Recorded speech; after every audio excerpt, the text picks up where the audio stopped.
Hi, I'm Michelle, and we are going to read the Bible together today. So, here we go. We are reading from the New Living Translation, and we are in Job still. So, we are going to read chapters 29 through 31. And yeah, if you've gotten the gist of things, there's a lot of back and forth between Job and his friends, and they've got advice and things that they think is the reason why all this stuff happened to them, and they think they're being helpful, and they're basically not. And as you hear the back and forth, there's a you can tell they're good friends because things get a little salty and a little spicy, and thank you very much. So here we go, starting at Job 29 verse 1, and we'll go through to the end of chapter 31. Job continued speaking. I long for the years gone by when God took care of me, when he lit up the way before me and I walked safely through the darkness. When I was in my prime, God's friendship was felt in my home. The Almighty was still with me and my children were around me. My steps were awash in cream and the rocks gushed olive oil for me. Those were the days when I went to the city gate and took my place among the honored leaders. The young stepped aside when they saw me, and even the aged rose in respect at my coming. The princes stood in silence and put their hands over their mouths, and the highest officials of the city stood quietly, holding their tongues in respect. All who heard me praised me, and all who saw me spoke well of me. For I assisted the poor in their need, and the orphans who required help. I helped those without hope, and they blessed me, and I caused the widows' hearts to sing for joy. Everything I did was honest. Righteousness covered me like a robe, and I wore justice like a turban. I served as eyes for the blind and feet for the lame. I was a father to the poor and assisted strangers who needed help. I broke the jaws of godless oppressors and plucked their victims from their teeth. I thought, surely I will die surrounded by my family after a long, good life. For I am like a tree whose roots reach the water, whose branches are refreshed with the dew. New honors are constantly bestowed on me, and my strength is continually renewed. Everyone listened to my advice, and they were silent as they waited for me to speak.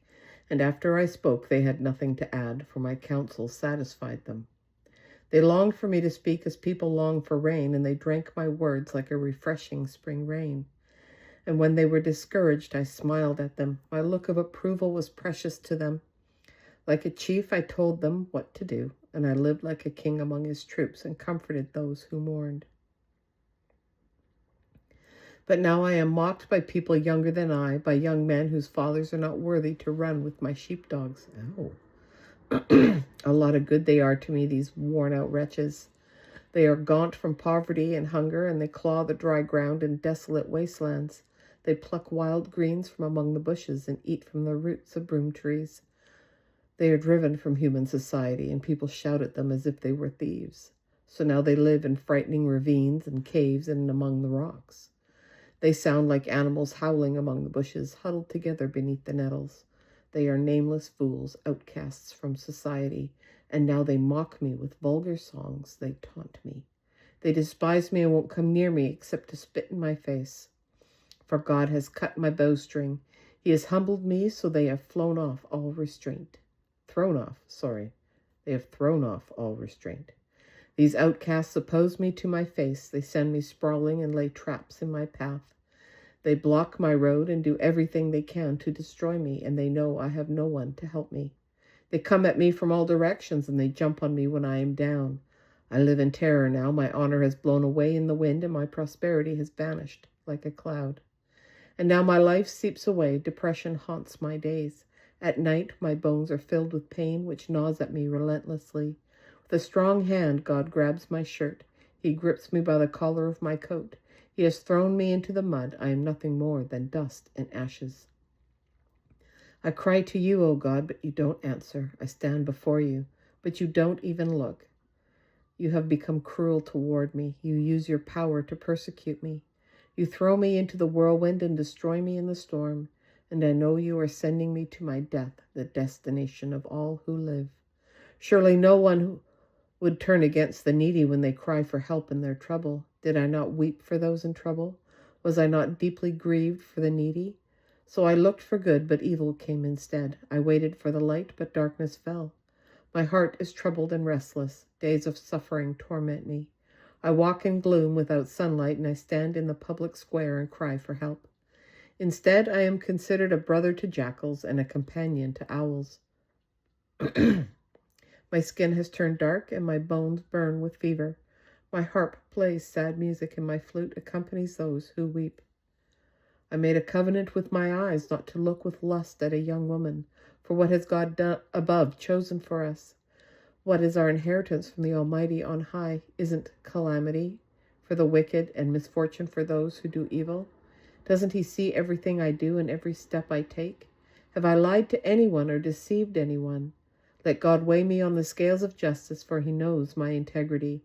If I have strayed from his pathway, or if my heart has lusted for what my eyes have seen, or if I am guilty of any other sin, then let someone else eat the crops I have planted. Let all that I have planted be uprooted.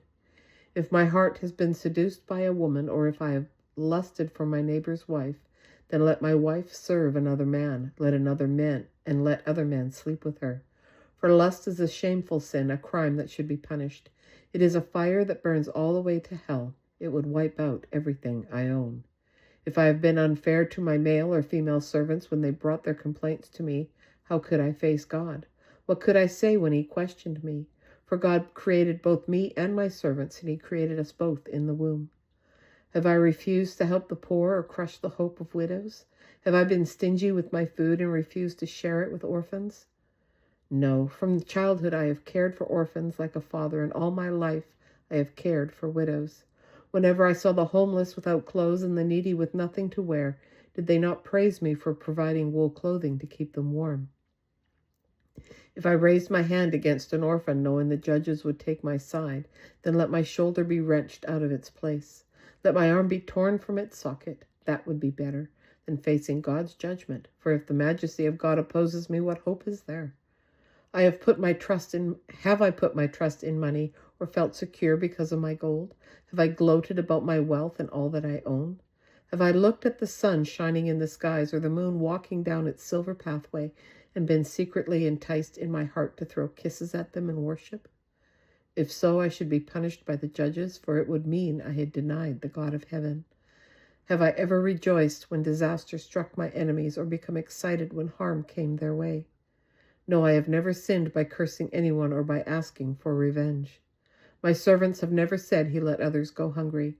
I have never turned away a stranger, but have opened my doors to everyone. Have I tried to hide my sins like other people do, concealing my guilt in my heart?